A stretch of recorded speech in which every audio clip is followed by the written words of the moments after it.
हर कोई चाहता है कि मैं कूल लगूं, और कूल के चक्कर में क्या है ना, उनको ये सब बताया जाता है कि ये तो नामा कूल है, कूल नहीं है। टीका लगाना जी।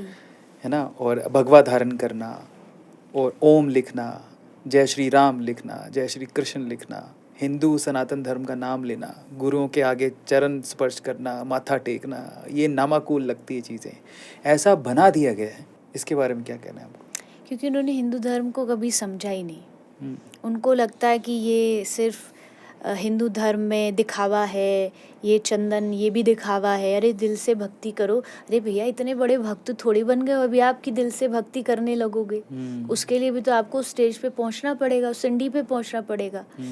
या फिर ये भी हो सकता है कि घर के पेरेंट्स से उन्होंने कभी क्वेश्चन किया हो कि भाई चंदन क्यों लगाते हैं, तो घर वालों ने आंसर ना दिया हो, तरीका लॉजिक ना दिया हो, बस ये कह दिया, अरे तुझे कह दिया मान तो बस मान। तो उनको लगा कि नहीं ये तो बस ऐसे ही दिखावा कर रहे हैं। तो एक तो थोड़ा सा जो बड़े उनको ध्यान रखना चाहिए कि शास्त्र के हिसाब से उनके क्वेश्चंस का आंसर दीजिए, पता होना चाहिए आपको। सेकंड थिंग, यूथ अगर ये सोच रहा है कि कूल बनना मतलब धर्म से दूर हो जाना है, मुझे नहीं लगता ये कूल बनना है। ये तो असल में देखो तो फूल बनना है। क्योंकि ये यहाँ आप कैसे कूल बन सकते हो जब आप बाहर से तो वेल मेंटेन बढ़िया ब्रांडेड कपड़े पहन के जा रहे हो, और जैसे ही आप कमरे में एंट्री करते हो आपके चारों ओर डिप्रेशन है, आप पूरे स्ट्रेस में डूबे हुए हो। अगर आपके कूल लगने से रिजल्ट भी कूल आ रहा है तो even I am okay with it, कि भाई आपने तो सब कुछ छोड़ा और जस्ट ये मॉडर्न चीज़ों को अपनाया, आप कूल बने और देखो रिजल्ट कितना अच्छा है, जीवन में कितनी खुशियाँ हैं, हम चारों ओर जब देखो खुश रहते हैं। पर है तो इसका एकदम ऑपोजिट। ट्रू। जब तक वो थोड़ी देर बाहर रहेगा तब तक तो थोड़ा बहुत ठीक है, जैसे वो घर आया, जैसे कमरे में आया, फिर उसको टेंशन, स्ट्रेस, पैनिक अटैक, बताओ पैनिक अटैक्स हो रहे हैं बच्चों को, स्टडी के अटैक्स हो रहे हैं, छोटे छोटे बच्चों को स्टडी के कारण इतना बोझ लग रहा है कि सुसाइड कर ले रहे हैं। इसका मतलब यही है कि उनका कूल बनना आखिर में सही रिजल्ट नहीं ला रहा है। ट्रू।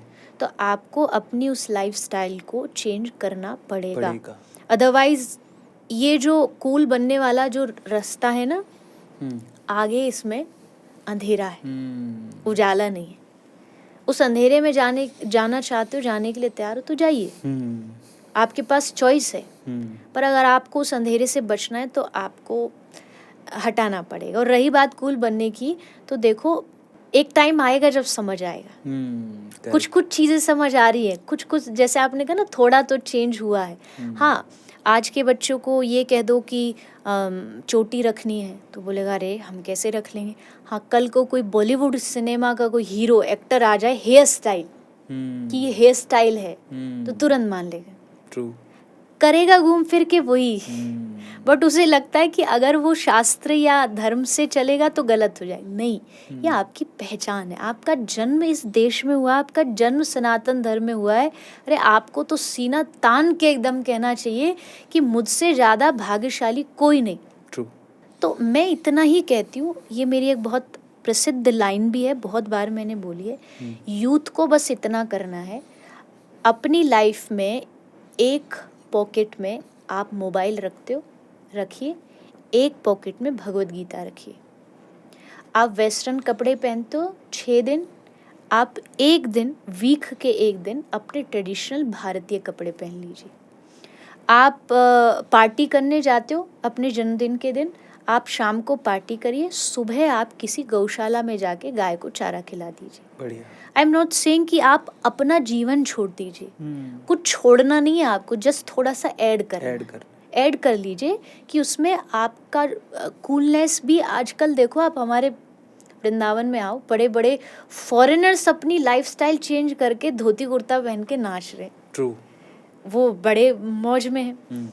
तो इसलिए एक दिन तो हमें भी समझ आएगा, क्योंकि उस वेस्टर्न कल्चर को आज समझ आ रहा है कि इसमें आगे अंधकार है, इसलिए वो कन्वर्ट हो रहे हैं। वो धीरे धीरे हमारा जो कल्चर है उसकी तरफ आकर्षित हो रहा है। ट्रू। तो हमें भी आएगा, पर तब तक थोड़ी देर हो गई होगी। इसलिए पहले समझ जाएंगे तो दुर्घटना से देर भली। दुर्घटनाओं से पहले थोड़ा सा समझ जाएगी।